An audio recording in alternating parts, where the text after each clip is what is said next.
সম্মানিত দর্শক, ডক্টর আসিফ নজরুলকে নিয়ে একটি বিশেষ শ্রেণীর মানুষ সমালোচনা করছে, বিতর্ক করছে, তার গীবত করছে, তার বদনাম করছে এবং এগুলো নিয়ে সামাজিক মাধ্যমে আলোচনা হচ্ছে।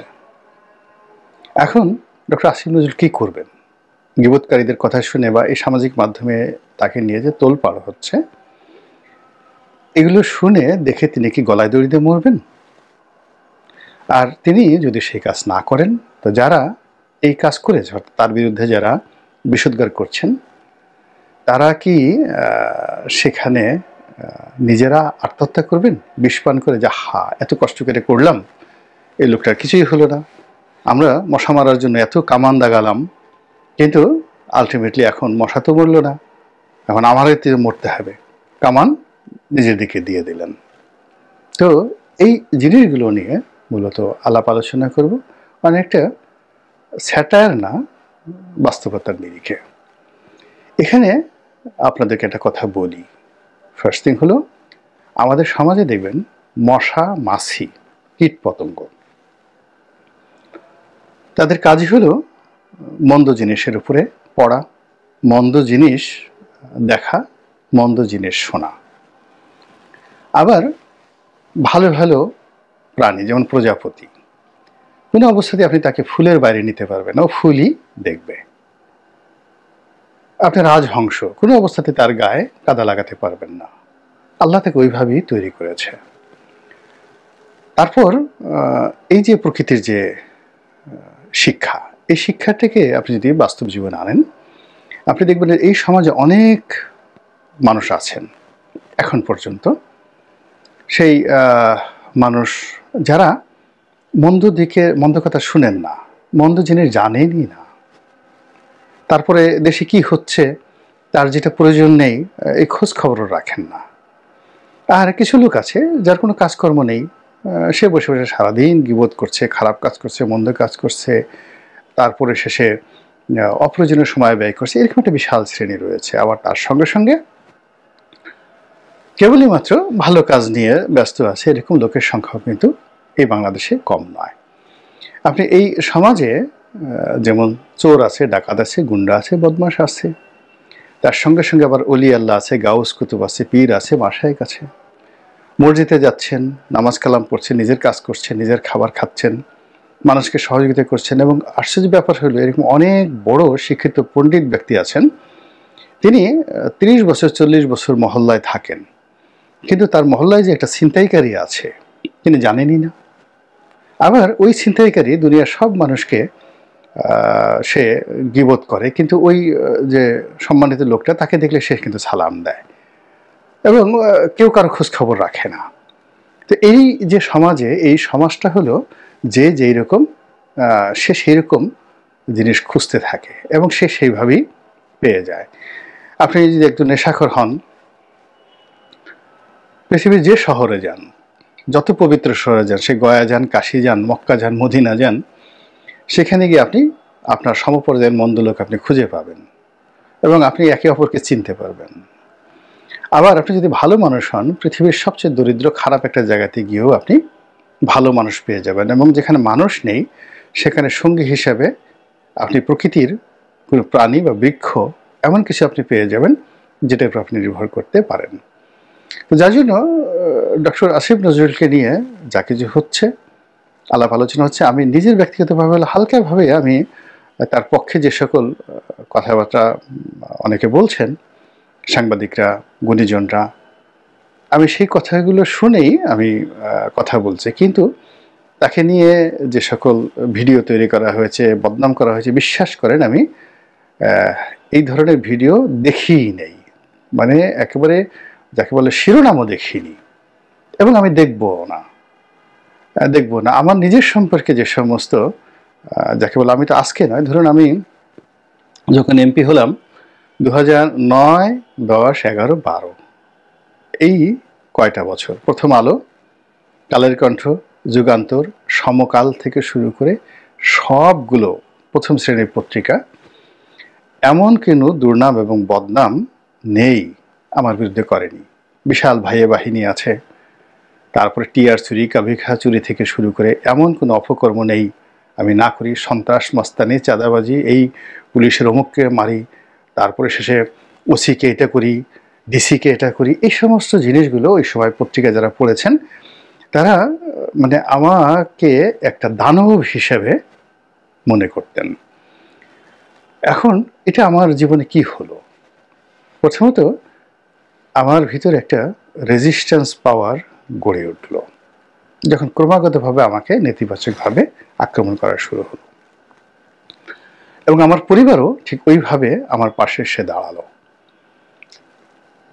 দ্বিতীয়ত যেটি হলো যে আমি এমন একটা ক্ষমতা অর্জন করলাম যে যেখানে নেগেটিভ আছে, নেতিবাচক আছে, সেই জিনিসগুলো আমি তাকালাম না।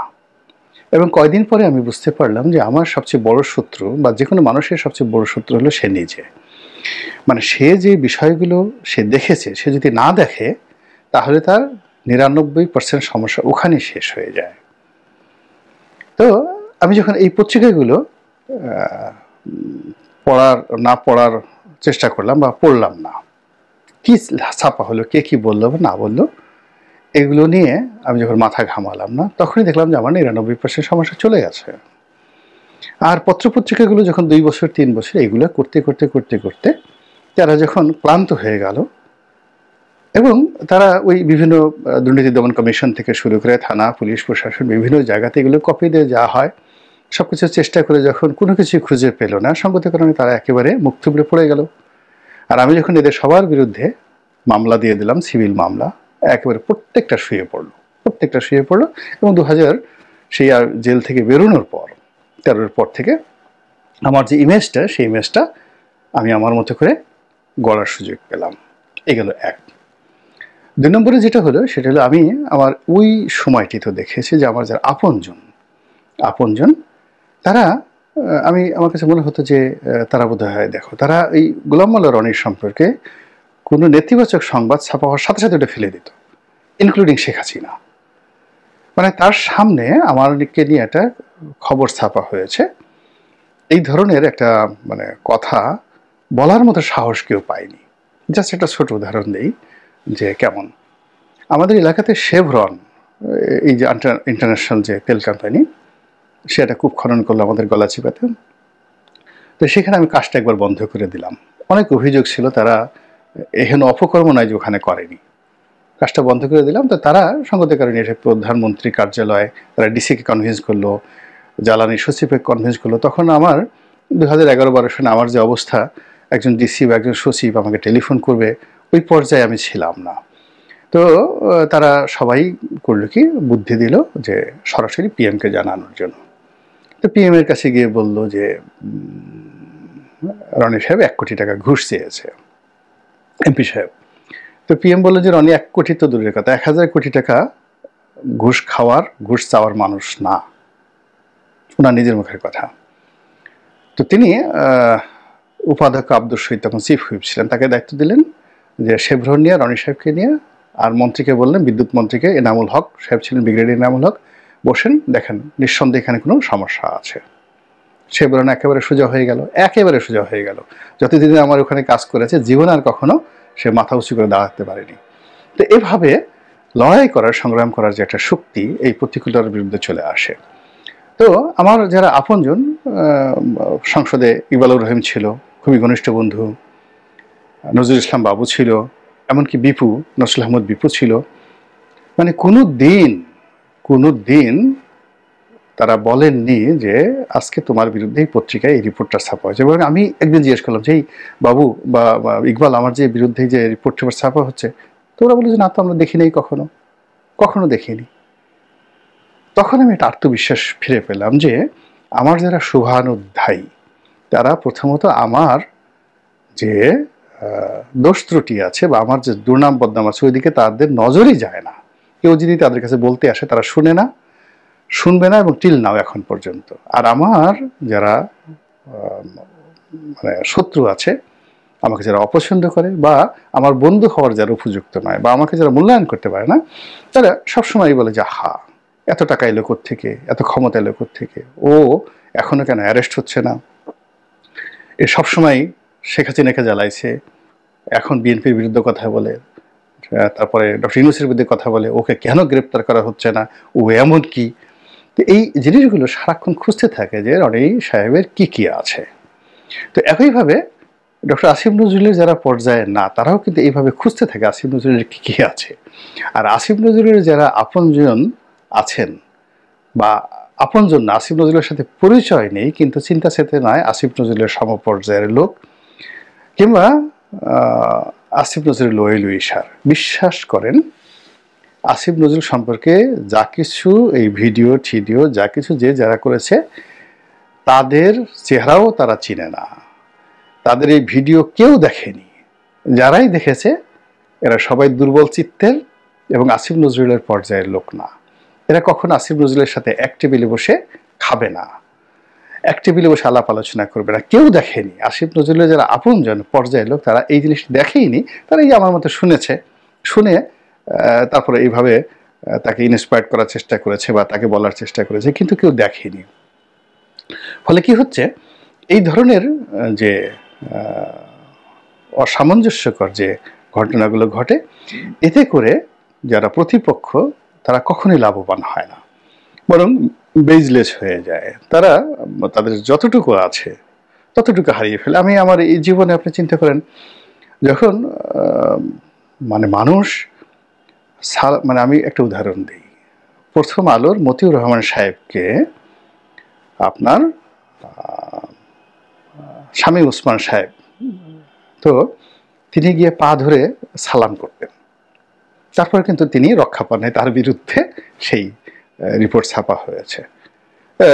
কিন্তু সেই মতিউর রহমান সাহেব প্রথম আলো, কিংবা গোলাম সারোয়ার ছিলেন সর্বকালের সম্পাদক, গোলাম মোল্লা রনিকে কিভাবে মূল্যায়ন করে। সারোয়ার সাহেব মারা গেছেন, আপনি একটু মতিউর রহমান সাহেবকে একটু জিজ্ঞেস করে আসেন তো, আমার সম্পর্কে একটা কথা বলতে বলেন তো, দেখেন তো। আবার দেখেন অর্থবিত্তের দিক থেকে সালমান এফ রহমান, তো সালমান এফ রহমান সাহেব যতদিন ছিলেন তার সাথে পাওয়ারফুল মানুষ বাংলাদেশে ছিল না।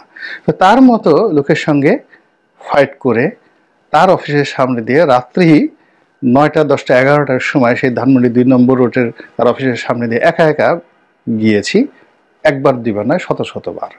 তার অফিসের সামনে এই ছাত্রলীগ, যুবলীগ, আওয়ামী লীগের এই বিভিন্ন পান্ডারা 200-250 দাঁড়িয়ে থাকতো।